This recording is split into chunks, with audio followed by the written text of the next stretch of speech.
Haute trahison au sommet, impuissant ministre de Paul Biya rallie Chiroma à la dernière minute, Ngo en colère. Mes chers téléspectateurs, préparez vos sièges, car ce que vous allez découvrir aujourd'hui n'est pas un simple fait divers politique. Non. C'est un véritable tremblement de palais, un séisme au cœur du pouvoir camerounais, où même les murs d'Etoudi semblent retenir leur souffle. Imaginez la scène, un ministre influent, respecté, celui qui tient les clés des dossiers sensibles, aurait osé saluer la victoire de l'opposant Issa Chiroma Bakary avant même que les résultats officiels ne tombent. Oui, vous avez bien entendu, un ministre de Paul Biya en train de tendre la main à l'adversaire. Et pendant ce temps, Ferdinand Ngo, le tout-puissant secrétaire général de la présidence, doit digérer cette nouvelle comme un piment fort dans son yaourt du matin. Mes amis, dans ce pays où chaque geste est calculé, chaque mot pesé, et chaque sourire potentiellement un piège, cette révélation est plus qu'une bombe, c'est un signal de guerre civile politique silencieuse. Et croyez-moi, ici, le silence peut tuer plus vite que la parole. Ne partez pas, car ce reportage va vous plonger dans un monde de complots, de secrets bien gardés et de loyauté vacillante. Chaque mouvement, chaque détail compte. Ce n'est pas juste une simple manœuvre, c'est une révélation qui pourrait bien redéfinir tout ce que vous pensiez savoir sur le fonctionnement du pouvoir camerounais. Avant de vous immerger dans ce mystère, prenez un instant pour aimer cette vidéo, vous abonner à Kame News, et activer la cloche de notification pour ne rien manquer. Ici, nous ne vous servons pas l'actualité fade et insipide. Non. Sur Kame News, on vous la sert bien épicée, pleine de rebondissements et sans filtre. Alors restez bien avec nous, car ce que vous allez entendre n'est pas banal, c'est un voyage au cœur de la haute trahison, là où les alliances se brisent, où les ministres changent de camp et où la politique camerounaise devient un théâtre dramatique, et parfois comique, mais toujours sérieux. Partie 1. L'effet brut, qui dit quoi, et pourquoi ça sent le soufre. À mes frères et sœurs, asseyez-vous, parce que ce qu'on va raconter aujourd'hui, ça ne se raconte pas à la va-vite. Une bombe politique vient d'exploser dans le palais d'Etoudi, et elle est tellement puissante que même les ventilateurs du bureau présidentiel ont dû se mettre à tourner à l'envers. Oui, vous avez bien entendu, une allégation de trahison ministérielle est tombée comme la pluie sur le marché de Mokolo, et elle pourrait changer le paysage politique camerounais. Selon le lanceur d'alerte le plus redouté du web camerounais, Boris Bertholdt, Philippe Mbarga Mboa, un proche du secrétaire général de la présidence, Ferdinand Ngo, aurait révélé que le ministre Emmanuel Etoudi Ngoa aurait félicité Issa Chiroma Bakary pour sa victoire à la présidentielle du 12 octobre 2025. Mes amis, vous imaginez le choc? Dans un régime où même les félicitations sont codifiées par décret, voilà qu'un ministre ose envoyer un message qui pourrait être interprété comme un appel à la rébellion douce. Le choc des révélations, pourquoi tout le monde retient son souffle? Camerounais et Camerounaises, imaginez la scène, le secrétaire général de la présidence reçoit un signal d'alerte, et ce n'est pas un petit mail anodin. Non. C'est une information qui pourrait déclencher des éclats de rire et de larmes en simultané dans les couloirs feutrés du palais. Et pourquoi? Parce qu'Emmanuel Etoudi Ngoa n'est pas n'importe qui. C'est un ministre influent, connu pour sa rigueur et son sérieux. Si un homme de cette stature commence à reconnaître la victoire de l'opposition, même dans un coin discret, cela signifie une fissure dans le front uni du pouvoir. Et dans la politique camerounaise, une fissure, même petite, peut rapidement devenir un gouffre. Boris Bertholdt, avec sa réputation de spécialiste des affaires explosives, affirme détenir des preuves tangibles de cette allégeance inattendue. Cette information confirme les fissures au sein même du gouvernement, déclare une source proche du dossier. Vous voyez le problème? Quand quelqu'un dit ça, ce n'est pas juste pour semer le doute. C'est pour montrer que le roi a peut-être perdu son sceptre, même sans le savoir. Les implications immédiates, division et dilemme. Mes amis, si ces accusations se confirment, alors Etoudi Ngoa pourrait faire face à des sanctions politiques, ou même à une exclusion du gouvernement. Et là, croyez-moi, on ne parle pas d'un simple ajustement de chaise dans le bureau du ministre. Non. On parle de redistribution de pouvoir, de réalignement d'alliances, et peut-être même de révision de stratégie pour la présidentielle suivante. Imaginez un instant la tête du FGPR, Ferdinand Ngo. Il doit jongler entre la discipline du régime, la perception publique, et les alliances internes. Et tout cela, mes frères et sœurs, sans se brûler les doigts. Parce que dans le Cameroun d'aujourd'hui, chaque mot, chaque geste, chaque regard peut être utilisé contre vous, même lors d'un simple café au bureau. Et puis, il y a le peuple. Oui, le peuple. Celui qui regarde, observe et commande depuis ses téléphones et ses télévisions. Pour eux, cette révélation est une preuve supplémentaire de la fragilité du régime, un spectacle de politique où les héros et les traîtres changent de rôle au gré des messages WhatsApp et des fuites sur les réseaux sociaux. Le contexte politique, une tempête qui couve. Pour bien comprendre, il faut replacer ces faits dans le contexte, les tensions post-électorales sont déjà vives. Le pays entier retient son souffle en attendant les résultats officiels de l'élection présidentielle. Et pendant ce temps, certains membres du gouvernement, conscients de la réalité des urnes, semblent déjà prendre leurs précautions, ranger leurs alliances et préparer le terrain pour l'après-élection. Mes amis, c'est un peu comme dans un marché en pleine tempête, certains mettent les paniers à l'abri, d'autres courent après leurs légumes qui volent, et quelques malins commencent à vendre de l'eau, tout en observant les éclairs. Et dans ce scénario, Etunding Goa vient de faire tomber un éclair dans l'assiette du régime. La première réaction du public et des observateurs, c'est une manœuvre pour tester la fidélité des ministres. Ni le SGPR ni le ministre d'autres pensent que c'est le signe d'une stratégie de repositionnement pour la prochaine présidentielle. Le silence vaut souvent. Et bien sûr, les réseaux sociaux, les observateurs commencent à spéculer joie avec mèmes, commentaires et analyses à la sauce camerounaise, mêlant sérieux et humour. Et c'est exactement là que la satire camerounaise trouve son terrain. Quand la vérité officielle se fait attendre, le peuple invente ses propres scénarios, parfois plus réalistes que les communiqués officiels. En résumé. Alors mes chers téléspectateurs, retenez ceci, cette révélation de Boris Berthold n'est pas juste un potin de plus. C'est un signal clair que le vent politique a commencé à souffler dans la mauvaise direction pour certains dans le gouvernement. Si les accusations sont avérées, cela pourrait déclencher des sanctions contre le ministre, un réajustement des alliances internes, et peut-être, la préparation du terrain pour un nouveau paysage politique post-élection. C'est pour cela que nous, à Kamenews, insistons, restez attentifs, restez critiques, et surtout, observez chaque mouvement, car ici, même un sourire peut cacher un coup d'état silencieux. Partie 2. Pourquoi cette révélation pourrait être un tournant? Le régime commence à sentir le vent. À mes frères et sœurs, asseyez-vous bien, parce qu'ici, le Cameroun politique n'est jamais calme. Quand on parle d'un ministre qui aurait osé féliciter Issa Chiroma Bakary avant même la proclamation officielle des résultats du 12 octobre 2025, ce n'est pas juste un petit couac administratif. Non, non, non. C'est comme si quelqu'un avait allumé une allumette dans un magasin de poudre. Et là, on parle d'explosion garantie, avec fumée et odeur de scandale pour plusieurs semaines. L'effet symbolique, quand les gestes valent plus que les mots. Imaginez un instant la scène dans les salons feutrés du palais d'Etoudi, un ministre influent, qui connaît tous les codes et toutes les règles du jeu, envoie un message de félicitations à l'opposition. Mes frères et sœurs, ce geste, même minime, est plus fort qu'un discours officiel. Pourquoi? Parce qu'au Cameroun, un geste, c'est souvent plus parlant qu'un long communiqué en français académique. C'est comme si vous étiez à la veillée du quartier et que, pendant que tout le monde chante « Vive le chef du village », un jeune se lève et dit à voix basse, « Moi, je préfère l'autre candidat, il est meilleur. » Vous voyez le scandale?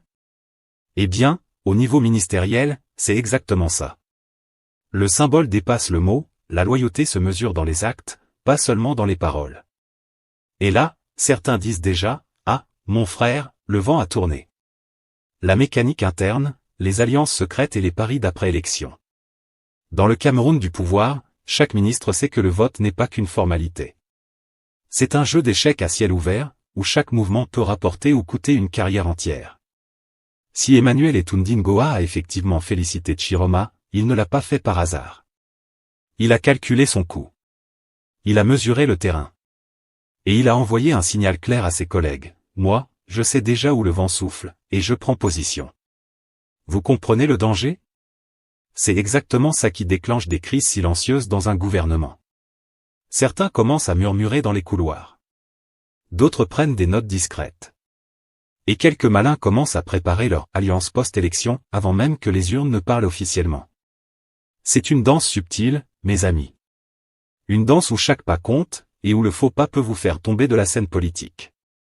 Et pour Etunding Goa, si la rumeur est vraie, il vient de poser un pas de samba très audacieux, sur un fil de funambule. Le message externe, perception et crédibilité. Mais ce n'est pas seulement un problème à l'intérieur du gouvernement. L'extérieur aussi observe. Les citoyens, les journalistes, les observateurs internationaux, tous lisent ces signes avec des jumelles imaginaires. Et ce qu'ils voient, c'est un régime qui commence à craquer, même dans ses murs les mieux gardés. Mes frères et sœurs, souvenez-vous, au Cameroun, la politique, c'est comme une partie de domino. Si une pièce tombe, elle peut entraîner tout le reste. Et ce geste d'un ministre, même discret, même privé, est en train de faire trembler le premier domino. Une fissure dans l'armure officielle qui pourrait bien déclencher des secousses dans tout l'appareil d'État. Le signal est clair, certains membres du gouvernement commencent à préparer le terrain de l'après-élection. Ceux qui comprennent la mécanique savent que rester loyal aveuglément pourrait coûter cher. Alors, chacun commence à calculer ses prochains mouvements, et c'est là que la politique camerounaise devient un vrai feuilleton dramatique avec intrigue et suspense. L'effet domino, qui suivra et qui tombera. Dans un régime où la discipline est censée être sacrée, un geste comme celui-ci peut provoquer un effet domino. D'autres ministres pourraient, par opportunisme, envoyer à leur tour des félicitations discrètes ou s'aligner mentalement sur le vainqueur annoncé. Certains hauts fonctionnaires, observateurs silencieux des crises, pourraient commencer à repositionner leurs alliances. Et les loyaux du président Biya pourraient se retrouver isolés, regardant la scène comme des spectateurs dans un théâtre politique. Mes amis, c'est exactement là que le Cameroun devient fascinant, un simple geste peut changer le paysage politique. Ce n'est pas seulement une question de résultats électoraux, c'est une question de stratégie, de survie et de ruse.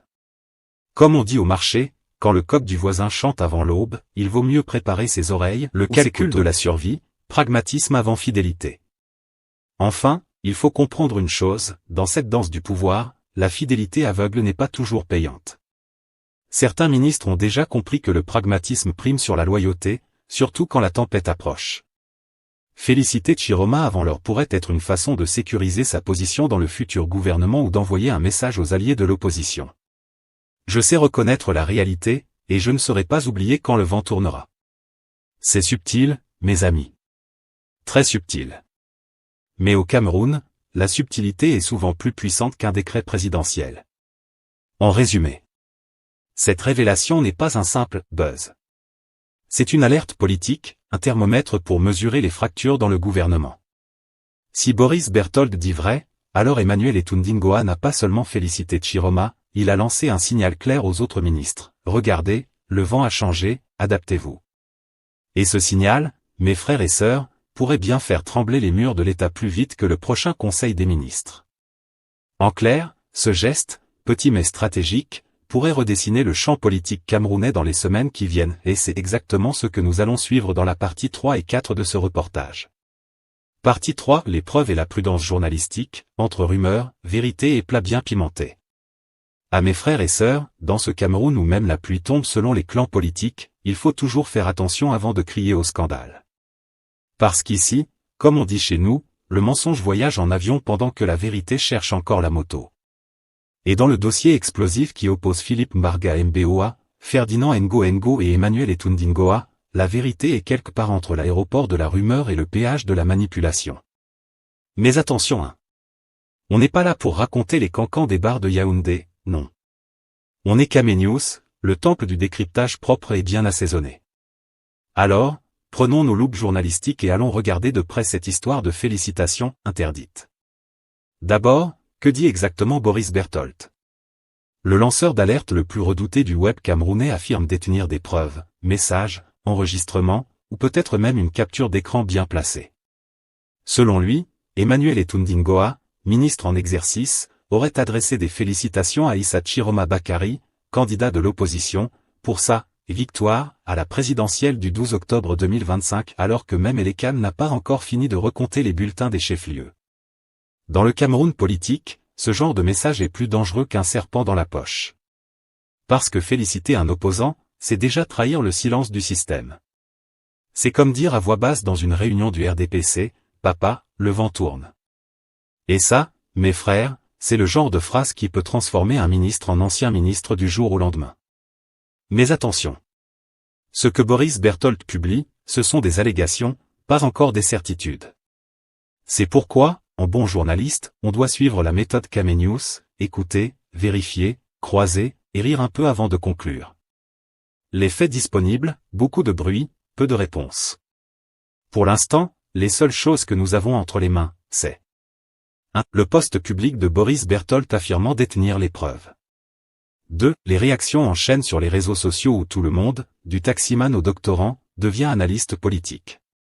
3. Et surtout, le silence assourdissant des principaux concernés, ni le secrétaire général de la présidence, ni le ministre Etunding Goa n'ont réagi. Et quand le pouvoir se tait, au Cameroun, c'est souvent parce qu'il n'a pas encore trouvé le mensonge le plus propre à servir à la télévision. Alors pendant qu'ils cherchent la bonne formule, les internautes ont déjà tiré leurs conclusions. Pour les uns, c'est la preuve que le régime craque de l'intérieur, pour les autres, c'est une manœuvre orchestrée pour salir un homme avant un remaniement ministériel. Et là, chacun choisit son camp selon son ventre.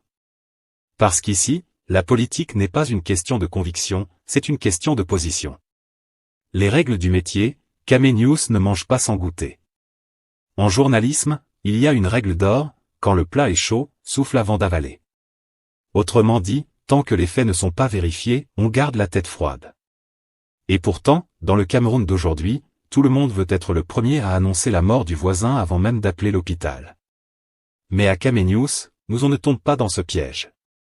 Parce qu'un scoop sans preuve, c'est comme un ndolé sans arachide, ça n'a pas de goût. Voilà pourquoi nous insistons, il faut 3 niveaux de vérification avant de crier au séisme politique. La pièce du puzzle. Où sont les fameuses preuves? Un message? Un enregistrement? Un témoin crédible? Parce que si ce n'est qu'un « on dit », ça reste du « on dit ». Et au Cameroun, on dit « peut faire tomber un ministre » ou en fabriquer un autre. La réaction des accusés. Silence radio. Et ce silence-là, mes amis, est souvent plus parlant que 1000 conférences de presse. Si Etunding Goa est innocent, il suffit d'un communiqué ferme. Mais s'il garde le silence, c'est peut-être parce que, comme on dit au quartier, quand la bouche se ferme, c'est que le cœur cherche les mots. Le recoupement des sources. Est-ce que d'autres médias ont pu confirmer? Est-ce que d'autres témoins existent? Parce qu'ici, entre les journalistes indépendants, les médias alignés et les cybergouverneurs, chacun raconte sa vérité. Et c'est là que notre travail commence, séparer les faits du folklore. L'arrière-plan, une guerre de communication dans le régime. Ne soyons pas naïfs, dans cette histoire, il n'y a pas que la vérité. Il y a aussi la guerre des clans. Le camp Ngo, le camp Sadi, le camp Atanga Nji, le camp du « fils du village », bref, c'est devenu comme un championnat de foot politique où chacun veut marquer son but avant le coup de sifflet final. Et si Boris Berthold a sorti cette information maintenant, ce n'est pas par hasard. Non. Il faut comprendre la musique, quand un régime commence à se fissurer, les fuites deviennent des armes. Un ministre balance sur l'autre, un directeur dénonce son collègue, un proche du palais fait fuiter une note confidentielle juste pour fragiliser un concurrent. Bienvenue dans la République des dossiers qui marchent la nuit. Ce qu'il faut donc surveiller, ce n'est pas seulement le contenu de la révélation, mais le moment où elle sort. Pourquoi maintenant? Qui y gagne? Et surtout, qui veut qu'on regarde ailleurs pendant qu'il tire les ficelles? Voilà les vraies questions que pose Kame News, parce qu'ici, on ne boit pas l'eau du fleuve sans regarder d'où elle vient. L'impact psychologique au sommet. Depuis la publication de cette révélation, plusieurs ministres dorment mal. Certains évitent de décrocher les appels de leurs collègues, de peur qu'une simple blague soit enregistrée et sortie hors contexte. D'autres vont jusqu'à effacer les messages WhatsApp et à éteindre leur téléphone le soir, parce qu'au Cameroun, le téléphone peut transformer un ministre en témoin gênant en moins de 24 heures. Dans les couloirs d'Etoudi, on parle déjà des opérations purification numérique, suppression des anciens messages, changement de numéro, et même prière collective pour éviter les fuites mystiques. Oui mes amis, ici la technologie fait peur plus que la sorcellerie. Mais la vérité, c'est que cette peur traduit quelque chose de plus profond, la méfiance. Chacun suspecte chacun. Et c'est dans ce climat que la bombe de Boris Berthold tombe, comme un caillou dans un seau de scorpion. Le rôle du peuple dans cette confusion organisée. Pendant que les grands s'espionnent, le peuple rigole. Les Camerounais, habitués à ce genre de théâtre politique, regardent le spectacle avec du maïs grillé et des cacahuètes. Mais attention, derrière le rire se cache une profonde fatigue. Car le citoyen lambda se dit, si même les ministres reconnaissent la victoire de l'opposition avant les résultats, alors à quoi sert encore le vote du peuple? Et là, mes frères, le danger commence, la crise de confiance. Parce qu'à force de manipuler la vérité, on finit par tuer la foi du peuple dans le processus démocratique. Et c'est pour éviter cela que Kamenius insiste, il faut des preuves, des réactions officielles et surtout, de la transparence. En résumé, cette affaire n'est pas qu'une rumeur de plus. C'est une balle perdue dans le jardin du pouvoir.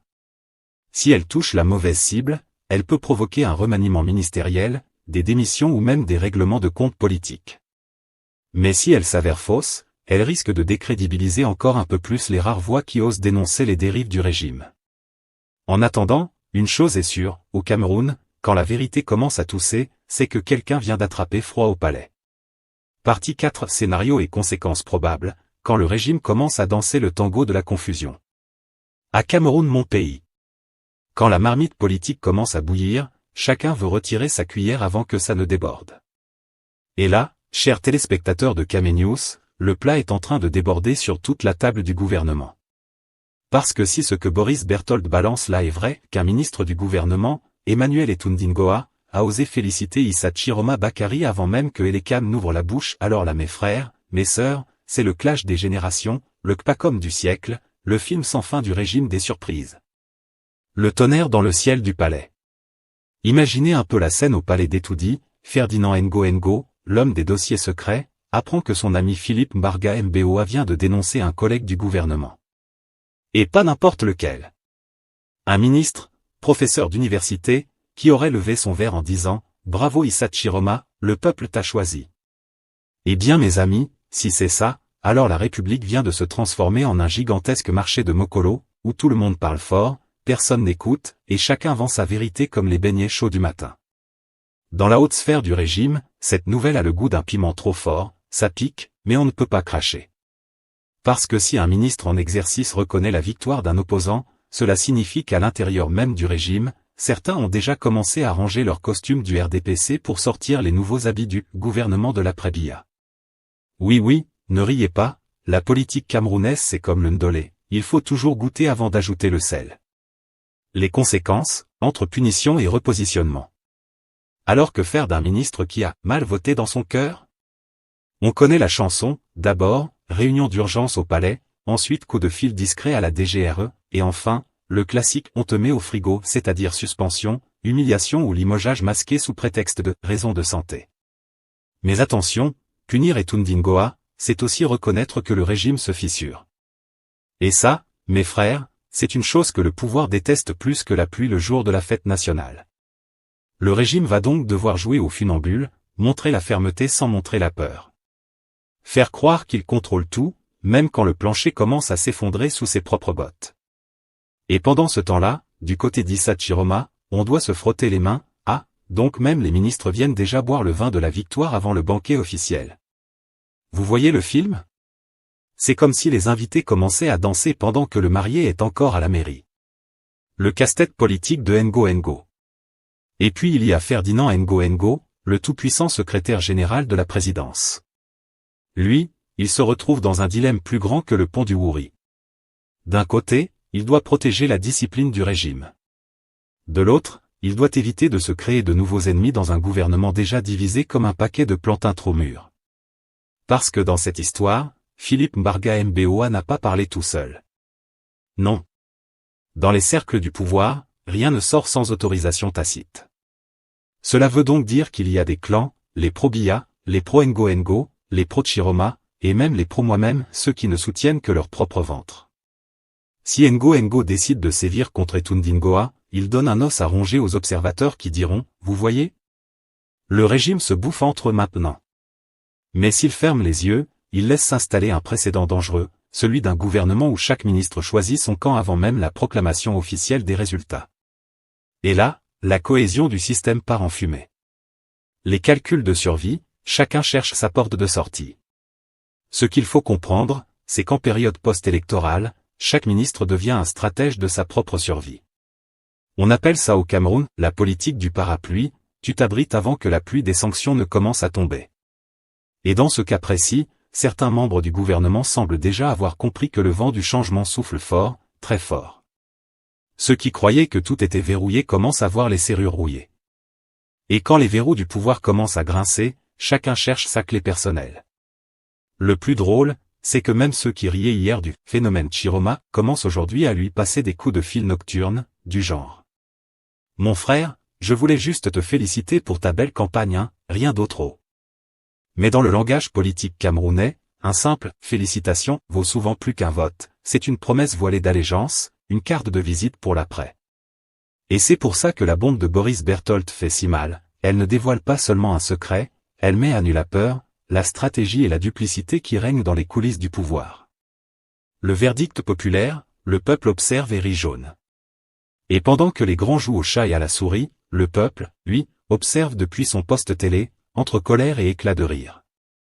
Parce qu'à force de voir les mêmes visages retourner leur veste à chaque crise, les Camerounais ne savent plus si c'est la politique qui est une comédie, ou si c'est la comédie qui est devenue politique. Mais une chose est sûre, cette affaire va laisser des traces. Elle va redessiner les amitiés, fracturer les loyautés, et forcer chacun à choisir son camp non plus selon la peur, mais selon le calcul du lendemain. En résumé, si les accusations de Boris Berthold se confirment, ce ne sera pas seulement la chute d'un ministre, mais peut-être le début d'un réalignement historique du pouvoir camerounais. Et comme le dit un vieux proverbe de chez nous, quand le coq du village commence à chanter à midi, c'est qu'il a vu le feu quelque part. Alors, mes chers téléspectateurs, la question du jour est simple. Croyez-vous qu'Etundi Ngoa a vraiment félicité Chiroma, ou est-ce une manœuvre pour l'éjecter du navire? Et surtout, que ferait Paul Biya s'il découvre que ses ministres commencent à saluer la victoire de l'opposition avant même le verdict officiel? Dites-le nous en commentaire, partagez cette vidéo, et surtout, abonnez-vous à Kamé News, le seul média où la vérité passe avec un peu de piment, mais jamais sans sel. Conclusion, fermeture marquante et appel à l'engagement. La politique camerounaise nous offre parfois des tragédies, parfois des comédies et souvent les deux en même temps. Aujourd'hui, si la bombe de Boris Berthold explose en pleine place publique, elle nous rappelle une chose simple, quand le pouvoir craque, chacun cherche sa bouée. Mais cette fois, la bouée pourrait bien avoir la couleur de l'opportunisme. À vous maintenant, que pensez-vous que devrait faire le SGPR? Punir, investiguer, ignorer, ou négocier? Dites-le dans les commentaires. Si vous avez aimé cette analyse sévère, satirique et rigoureuse, cliquez sur « J'aime », abonnez-vous à Kamé News et activez la cloche pour recevoir nos enquêtes exclusives. Nous continuerons à creuser, vérifier et vous raconter la vérité, même quand elle pique. Restez curieux, restez critiques et surtout, ne laissez personne vous servir la soupe tiède du pouvoir sans vérifier la casserole.